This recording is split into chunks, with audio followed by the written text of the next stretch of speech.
afternoon. My name is Sonja van den Ende. I'm an independent journalist from the Netherlands living in Russia. The first time I went to the Donbass was in March 2022, the beginning of the special military operation, or what Europe calls a war against Ukraine from Russia. Although there was never an official declaration of war, not from Ukraine nor from the side of Western countries. For Russia, it's a special military operation, not a war. But today I would like to talk about Mariupol and the Donbass, the DPR. I went to Mariupol the first time in April 2022. Fighting was still going on at the port and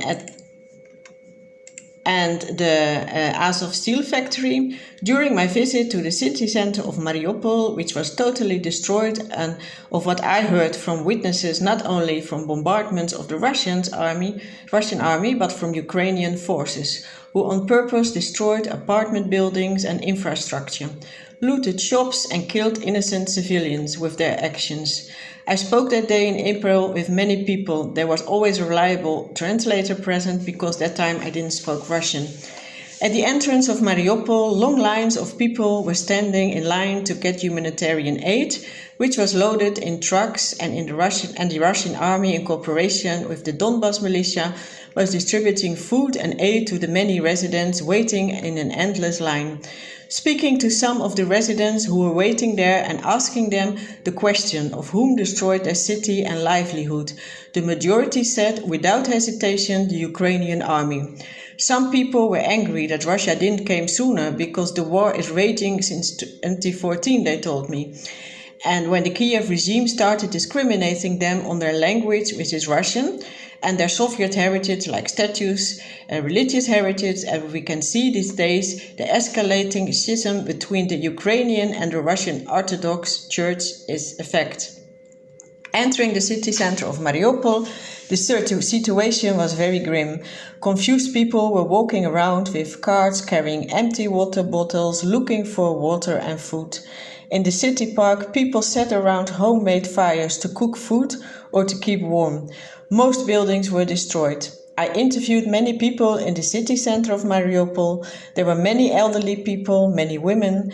They all told the same story, how they hide in the basements of their apartment buildings and how the Ukrainian army destroyed the city with their tanks and missiles. Also the same story over and over again. They suffered since 2014. Their children, grandchildren, deprived of the Russian language in schools and so on. In June 2022, just after the capture by the Russians of the Azov steel factory and the surrender of the members of the Azov regiment, I visited the Azov steel factory. I was among the first European journalists to visit this factory. The evidence of the neo-Nazi ideology was abundantly present in the basements of the factory, where they had been hiding for many weeks. The smell of corpses was still present. There was also evidence of their ideologies, such as Hitler's forbidden book Mein Kampf. The Azov militia has, as the remaining residents called it, carried out a terror regime against the residents of the city. In the following weeks and months, I also visited cities like Volnovakha and Kholivka.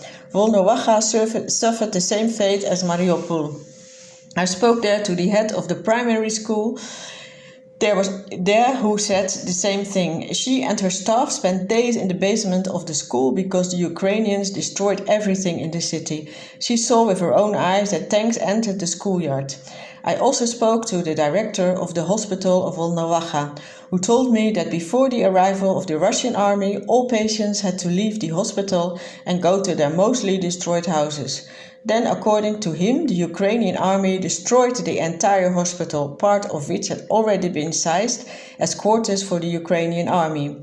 In Kholivka, I arrived just a few hours after a primary school was hit in May 2022. One of the teachers was killed and others injured. Fortunately, there were no children in the school at that time. The headmistress of the school said this happened on a regular basis, so it was not a rocket that accidentally landed there from the Ukrainian army, as it might be interpreted in the West.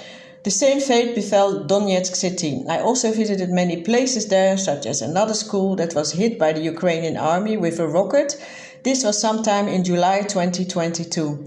The headmistress spoke bitterly about the attack. Children were also injured and of course teachers were again killed. My first visit in Donetsk city was March 15, a day after the attack. On March 14, 2022, a Tochka-U missile attack hit the center of Donetsk. The Russian Investigative Committee reported that the attack killed around 23 civilians, including children, and injured at least 18 people. The Office of the High Commissioner for Human Rights reported that the attack killed 15 civilians and injured 36, so a slight discrepancy. Ukrainian and the West accused Russia, but I ask you, why would Russia kill its own people in Donetsk city? Donetsk city is a city with a large ethnic Russian population who would like to be part of Russia, as they do know, after democratic referendum held in September 2022. They are now part of Russia. And I was an international observer from this democratic referendum as well. The last months of the summer of 2022, that was August and September, I spent again a lot of time in Donetsk city and could notice that the Ukrainian army had set its targets to destroy the city. They did not carry out attacks only at the front, but their newly acquired weaponry from the west, including the HIMARS, the Grads. They fired them on a daily basis on civilian targets such as apartment buildings, shopping malls, schools, hospitals, the local market, including hotels where we as a journalist stayed. We were also the target. Also, I have seen many Russian Orthodox churches in all towns and cities. I have visited according to locals I spoke to, and the Ukrainians did this on purpose to destroy the churches. And priests of these churches were captured or killed as spies of the Russian state. Last, I would like to mention the Yelenovka prison. Ukraine and Western media, as would be expected, blame Russia for the bombing of the Yelenovka detention center, which killed 53 people. Russia and the Donetsk People's Republic, the DPR, in turn point the finger at Kiev. HIMARS, or highly mobility artillery rocket systems, were indeed the source of the destruction, and then it is almost certain that it was of course Ukraine who bombed the prison, given the fact that Kiev had the coordinates and it is the only side in the conflict that possesses such weapons. Russian and Ukrainian officials also called for the Red Cross and the United Nations to start an investigation. On 30th of July, Russia declared it will allow the representatives of these organizations on the site. However, the Red Cross claimed it did not receive an invitation, which is very strange because Russia gave permission. The EU, even before Russia agreed to an investigation, already blamed Russia. And this is exactly what is going on since 2022, or actually 2014. The blame lays by Russia completely.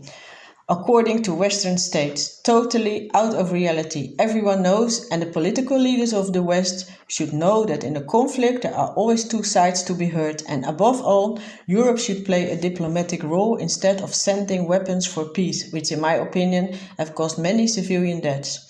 The West has lost any sense of reality. Conclusion. Besides all these horrors committed with weapons for peace, many journalists like me are on what the Ukrainians call a peacekeeper list, which is actually a kill list, the Mirovorets kill list, run by the CIA in Langley, US, where journalists like me are referred to as terrorists, that you can just kill, and various EU countries have imposed also sanctions on their own journalists like me, such as blocking or closing bank accounts. These are all crimes against humanity. Of course, our fate as journalists is not as bad as the civilians who are killed daily in the Donbass by Western weapons. Thank you.